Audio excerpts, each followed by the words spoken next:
Hi, it's Steve Albrecht from the Safe Library and Library20.com with Layla, the Wonder Beagle, talking about a subject which may be rare in terms of security at your library, but it's bomb threats. I have worked on cases of bomb threats, and they're always hoaxes.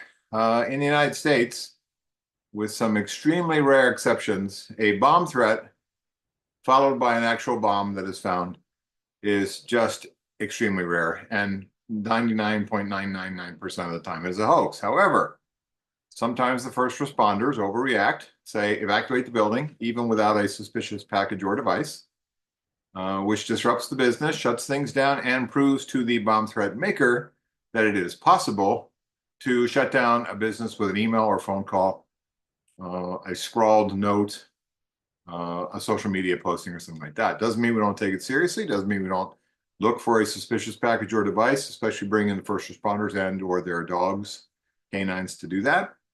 We call the police or the sheriff's department. It is a crime, which we want prosecution for, especially if we can catch the person who did it.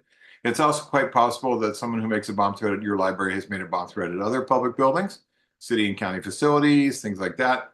That's something the police may be able to tell you as well if there's a pattern of this behavior. The reason I know about all this stuff is I wrote a pretty lengthy and detailed and fully explained howlers versus hunters, and bomb threat makers are howlers and bombers are hunters. And we don't have that type of environment in the United States. Other countries, they do, but not here.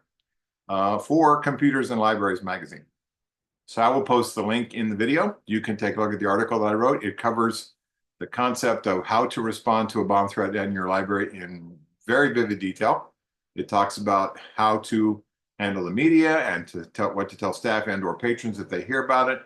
And I want you to look at it. So I will post the link for the piece that I wrote about how to deal with a bomb threat in your library in Computers in Libraries magazine, which Dick Kaiser, the editor of Computers in Libraries, was kind enough to run in the last month, so that you can take a look at it and decide for yourself if your response to this, either historically or going forward, God forbid, is accurate and reasonable, safe, and appropriate for the howler behavior that we see with bomb threat makers, which is much different than people who make bombs and do not make bomb threats.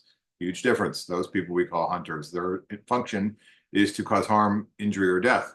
The bomb threat maker, social media, note, phone call, text, email, their function is to scare people. Big difference. Take a look at my article, see what you think in terms of your own response. So for Layla, the best beagle ever, Library 2.0, and thesafelibrary.com, Steve Albrecht. See you next time.